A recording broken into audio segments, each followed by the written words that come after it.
Hello everyone and welcome back to Let's Play Metroid. In the last part, we beat up a dragon while finishing off Norfair in the process. So now we are basically good to finish off the game. The last thing we have to do is head towards the last mini-boss area and then head for the final boss, both of which are accessed here in Brinstar. So we're pretty good in terms of where to go next. In terms of where the next boss area is located though, it's in a surprisingly funny place. You might remember the second room we were ever in the game, which was a little transition room between the start of the game and that room we need to morph ball in order to actually get anywhere in. It's back over there. So, now that we're back in the Golden Shaft, I'm going to be jump cutting over there in a few seconds just to save some time, because most of this game is just backtracking from one area to another. And unlike, say, Zero Mission or Fusion, where there's a lot of items I can get while backtracking, in this game's case, I almost have everything anyway. So let's head on over here. Just bomb these things, and you can head down there. You could feasibly have headed down here even before Norfair. I don't recommend it, though, because first off, by that point, the most you can have is the Ice Beam. And the Ice Beam is kind of useless here. And you can tell this is supposed to be the first boss area because they only have one of the little faces there. In the case of Zero Mission, you're almost entirely intended to go here first, but in Metroid 1, it's easier to go to Ridley's Lair before we head down to here, to Kraid's Lair, which has my favorite song in the game, because while I love Brinstar, Kraid's theme is just damn fantastic. And I'm heading in this direction for one thing only, and that's the missile tank that's on screen right now. Now that I got this, I'm actually going to head back left towards the main room, because while in Zero Mission, there was an entire reason to go in this direction. Here in the original, it just leads to a bunch of turning around a maze of rooms that have no real purpose to exist, really. Which, when I first played this, was confusing to me because I went this way first, so I wasted a bit of my time. And now for the only item I recommend skipping ever in this game, because in this room is one of the two optional, or at least two optional for me, energy tanks. It's also one of the most annoying to get, because while getting to it isn't hard, getting back from it is. Because as you can see, we fell a 2-block height. 2-block heights are kind of hard to jump up. So now that I got this energy tank, the big issue is getting back. In terms of ways to do that, you could feasibly place enough morph ball bombs in order to actually get a 2-block jump, but that's actually surprisingly tricky to do. So what I have to do is be on this platform and place a bomb in a very specific spot that it'll actually send me up. You may have noticed I went into the wall there for a second, and there is a passageway there, but you can't get anywhere with it. You have to go the exact same way you came in. In practice, that took about 20 minutes to get right. Thankfully, I got it pretty quickly here. Kraid's entire lair, though, is actually a much harder area, because first off, there's some more annoying platforming, and the enemies are a bit more annoying too, not to mention Kraid himself, when we eventually meet him, is a lot more annoying. But damn it all if I don't love this song. I would say that Kraid's theme is probably my favorite Metroid song, but no, I know for a fact that's the Brinstar theme on the whole. And Ridley's theme in the later games is also fantastic. As is the entire Metroid Prime soundtrack. Metroid just has good music. It's the best way to put it. Aside from Metroid 2 Return to Samus, because there's barely any soundtrack there. Something that the fan remake thankfully changed for the better. But yeah, as you may have noticed, when I got that energy tank, my energy got restored to max because I was missing about 3 energy tanks. As I mentioned before, because we don't have a total of 8 in this game, we only get refills for the last 2. Also, I find the fact that Samus has no hit animation really funny. And we are actually very close to the end of this area already. Because Kraid, in terms of pure size, I believe is even smaller than Ridley. But there's just more in your way. Because I'm looking at the areas you have to go to. Yeah, it's a smaller area on the whole. Just the fact that it takes longer to get through due to one specific room being really annoying. And now that I have this energy tank, missile tank, I'm immediately going to backtrack again. Why? The way to Kraid himself can be gotten to in 2 ways, either by going right or by going left in this case. Right takes a bit longer, so I'm taking the left passageway. Plus, it's over here we get to see something pretty interesting.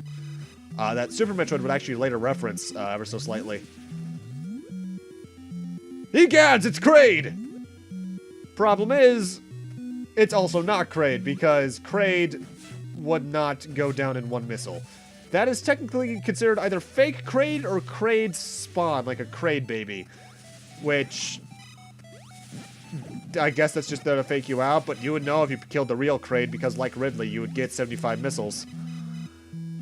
So we have to search a bit more. Thankfully, the real Kraid is not too far away from his child. Because in this room, there's a little abominable passage for us right around the middle that will lead us down. Destroy that missile door, and we're over at Kraid. And Kraid is actually a much more annoying boss than Ridley. Like, it's honestly pretty shocking. In terms of strategies, there's a few. The one that I'm going to take is bombing him to death, because that just does damage a lot more quickly. Another way you could go is that if you have the ice beam, one of the few purposes it has here is that you can freeze his spikes, and thus be able to make sure he can't do as much damage to you as quickly. Plus, you could just dodge his nails pretty easily in that case, too. His knockback's also ridiculous.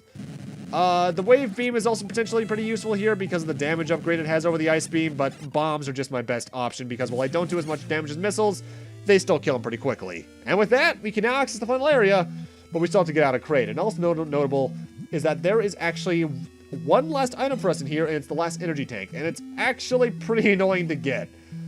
You could potentially do the morph ball jump I told you about earlier in the game, which is technically a glitch, or you could go up here and roll off to the right, because for some reason, when you roll off the lower platform there, you can't reach it, but when you do from there, you can. Don't quite get it, but okay. And with that, we're now good to head to the final area, but I need to show you guys the way out of Kraid first. And the way out of Kraid is annoying, because it has one of the worst platforming sections in the game to do so. And I don't like it. Zero Mission made this next room much less annoying, but here we have to deal with a long-ass vertical climb with destructible blocks, which means the only way up is to jump on these destructible blocks. And need I remind you that if you're on a destructible block when it reforms, you get pushed to the side more often than not. So it's very possible in this case that you'll be knocked off the platforms all the way to the right like that. This climb's annoying. Thankfully, I managed to get it my second try, but I've been stuck here for upwards of 10 to 20 minutes before.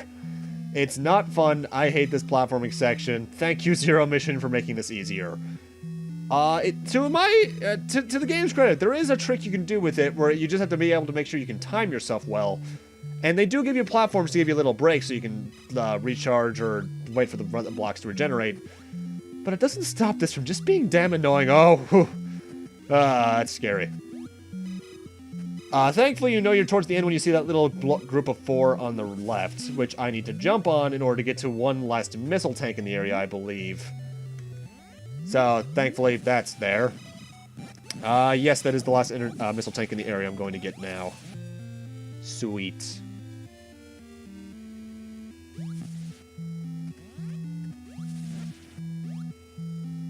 And that's all I have to say about this area. Kraid is a harder area in my eyes than Ridley, but mostly because Kraid himself is harder, and I hate this room. Otherwise, they're honestly probably about equal in difficulty if it weren't for those two things. Sadly, we're not done in Kraid yet, because the issue I also have with Kraid is that getting out of it otherwise is just a lengthy process, because you can't just get back to the central shaft that we started the area in and jump up. We need to fall down and walk around. Zero Mission made this a bit easier on you because you had the wall jump from Super Metroid, so you can potentially just jump back up. But in this game's case, Samus is pretty limited, so we have to go the long way about it. Which is, honestly, the summarization of Metroid 1 in general. You kind of have to go the long way about some things. And if I could make this jump, that would be great.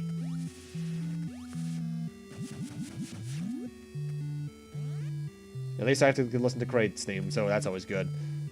Another way you could potentially make this area a bit shorter is if you had the ice beam, you could freeze those rippers and just jump left. I don't, so I have to go the long way around, which requires even going through, I believe, the room where we got the missile tank earlier. So, yay. Let me see. Let me look at the map. Oh, no, actually, this little chain of rooms I'm in right now actually leads back around to the opposite side of that missile door I destroyed a moment ago. That's right. So, well, either way, you don't lose that much time, but not a fan of that. However, the moment we get back to Brinstar, we won't be quite ready for the final area yet. We have every item in the game, basically. Max missiles at 255, max energy tanks at 8 out of the 6 that you can hold. Every main power-up, but we're still technically not ready because the wave beam has no use at all in the final area. We need something else instead. We need the ice beam. So once I get back to Brinstar, I'm actually going to be doing a quick series of cuts through the shafts to get back to where the ice beam was located that I got towards the end of part 1. Because that's the entire reason there actually is 2 ice beams in this game, because the one in Brinstar is there to make sure you don't get screwed over trying to find the one back in Norfair. Which, credit to them for doing that, I suppose. I think Metroid 2 Return to Samus did the double ice beam thing a bit better, where there was one right before the final area, but this is annoying. Thankfully, from Super Metroid onwards, they made it so that the beams stack so that you don't need to go out of your way to get the ice beam for the certain thing that you need it for.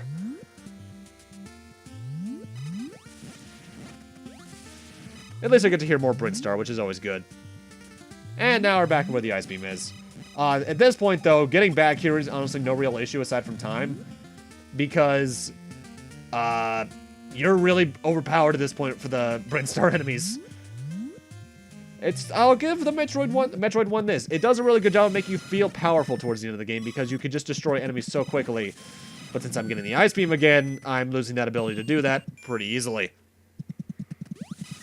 And now that I have the ice beam, we are good to head to the final area. And the final area is one you potentially could have technically found even before Norfair.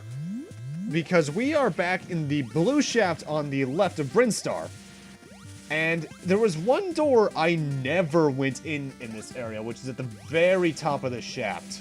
And there's a reason for that. There was nothing we could do over there until we beat both Ridley and Kraid. Because the final area is actually located up there. Why it's so close to the start of the game, I don't know, but I find that cool.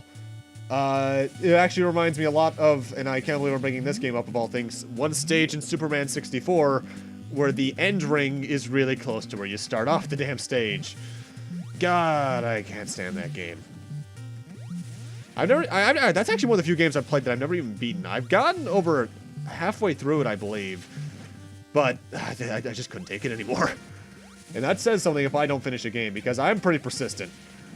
Either way, past this last missile door is a bunch of statues, which are flickering so you might not be able to see them entirely, but when you shoot them, they rise up, and thus allow you to access the final area. There is a way for you to bypass doing this, though, with not only passwords, but also by allowing one of the enemies to come through the door with you. When you do that, you could potentially freeze one of them and have them be basically a passageway for you to get to there. It's pretty hard to do, but you can do it. But ladies and gentlemen, welcome to the final stage in the game, Tourian. And it's here that we find the namesake of the game, the Metroids. These guys are nasty. If they latch onto you, they start zapping away your energy until you can bomb them off of you. The only way you can kill them, though, is with the ice beam, because it takes the ice beam and 5 missiles to kill them. They drop the best drops in the game, though, with energy drops of 30 and missiles of, I think, 10. You need to kill these guys in order to progress, so make sure you do so. Later games would actually retcon it so that the Metroids were actually created by the people who raised Samus, the Chozo, as a way to destroy a certain other thing, and that Metroid was also the Chozo word for warrior, so that could also be applied to Samus, because this was a case similarly to Legend of Zelda where people thought that Samus was called Metroid if they didn't read the manual. And, well, technically speaking, she can be called Metroid, especially once you play Fusion, but that's for storyline reasons. This yellow door, by the way, is the only other door in the game, similarly to the one over in Ridley, that takes 10 missiles. Also, meet the most annoying enemies in the game, otherwise, the Rinkas, the little red circles there. They are really annoying, and I hate them. However, they can also be platforms, so they are potentially useful for something coming up. Best way to go about killing the Metroids, though, freeze them and get right up to them just to mash the B button with the missiles, just so you can kill them much more quickly. Tourian, though, is the most linear area in the game in that there's, I think, 5 or 6 rooms, and they're all just straightforward pathways. There's no hidden passageways, there's no items, it's just the final area. And it's here that we're actually going to find our target that the mission statement at the beginning of the game told us to find, Mother Brain. The life vein or something? The intro is very English. You're going to need a lot of missiles in this area, though, so hopefully you get some missile drops from the Metroids themselves. Overall, though, Tourian's not too bad. The Rinkas are annoying, yes, but there can only be 3 of them on screen at a time for the most part, so if you can freeze them well enough, they aren't that much of an issue. The big issue with Tourian that makes it a real pain in the ass is in the final 2 rooms, but we'll get to that when we get to it.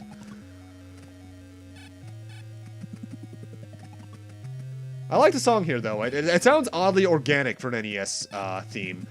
The remake would make it so that it's very organic, and the remake would also make it so that there's a lot more Metroids. However, the remake also just makes Tourian overall more interesting. Also, the Metroids make a very unique sound when you hit them with a missile. It's this very weird booping sound. They're the only enemies in the game that do it, but I like it. I think the amount of bombs you also need to use in order to get a Metroid off of you varies. I want to say if it isn't, it's probably around 7 or 8, though.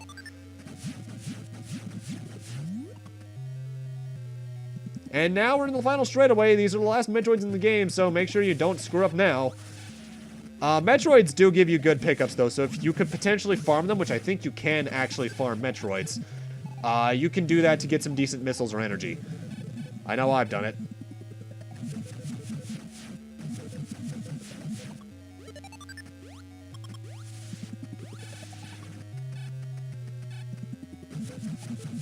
I do find it very interesting, though. The manual even foreshadows it, but the only time that the actual namesake for the game shows up is at the damn end of the game. Which, given the manual, makes sense, but let's be honest, even as someone who read manuals growing up, how many of you actually read the manual? Answer, probably very few.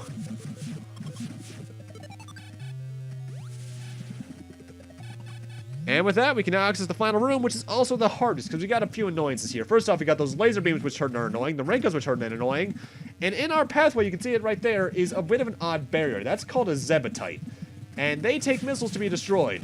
A lot of them, and they regenerate health if you even let off the onslaught for a second, so you need to make sure you can just mash the missiles right in their face. What you could potentially do here, which I tried to do there even, is use the Rinkas as a platform to be able to destroy the Zebetites. However, as you can see, I'm getting my ass kicked. In fact, most of my deaths my first playthrough were from this room. I died a lot in my first playthrough, upwards of probably 40 times, yes, but at least a fourth of those were here alone.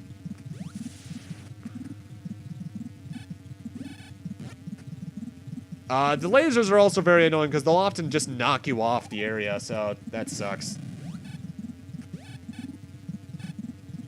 However, thankfully, slowdown is your best friend here, so you can actually get a good chance to actually aim at your enemies.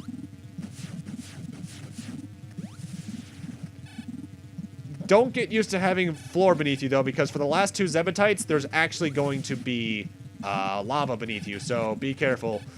But it's also coming up that we're coming up on the final boss of the game, Mother Brain herself, who is less so a fight and more so an environmental challenge. Because Mother Brain herself has no attacks. The things that are attacking you are just the Rinkas and the lasers, which as you can see are giving me one hell of a problem, and you take a lot of damage. The way to damage Mother Brain, though, is missiles fired directly at her. Potentially, you could step on where the last Zebetite's going to be coming on screen in a moment, and just fire the missiles directly at her to destroy her glass, and then eventually her. However, what I try to do more often than not is freeze some Rinkas so that you can stand on them directly in front of them, in front of her, and then fire at her. Or, at least in Metroid 1's case, you can stand on that little ledge just to the right of Mother Brain, and use that as your platform. If anything I can give Zero Mission credit for, it's that it still made this fight very annoying, because Mother Brain in Zero Mission is the worst fight in the game, especially on hard mode. You can tell how much HP Mother Brain has left based on how much her brain is, I guess quivering is the proper term for that. But my best strategy otherwise is to stand as far away as possible so you can have some actual platform to stand on. Mother Brain is a very annoying fight, but out of the 3 fights, that's not saying too much. The environment's the big issue here, not Mother Brain herself. Also, I'd like to note that this is the only time Mother Brain actually has like an actual face going on there.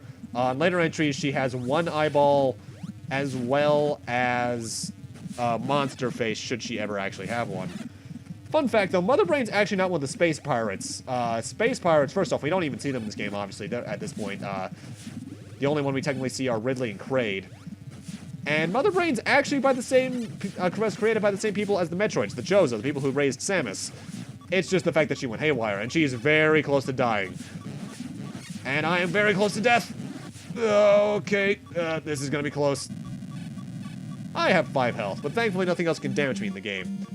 But we're not done yet. Time bomb set, get out fast. We have, I think, about 2 minutes to get out of this last shaft, which has a bunch of very thin platforms. This is a platforming challenge through and through, but by this point you should hopefully have enough grasp of how Samus controls to be able to do it. My highest time for getting out of here, in terms of like how high the timer still is somewhere towards the 740s, I believe. Overall, though, not too bad. For the first big self-destruct sequence for a series that's known for self-destruct sequences, it's pretty tame. And plus, they blatantly reused platform setups here. The remake made this a bit more challenging, though, in the fact that some of these platforms were actually crumble-away platforms. But overall, we've seen harder in this game. Mother Brain's the last real challenge. You should have no real issue. And the moment you get on this elevator, you are done.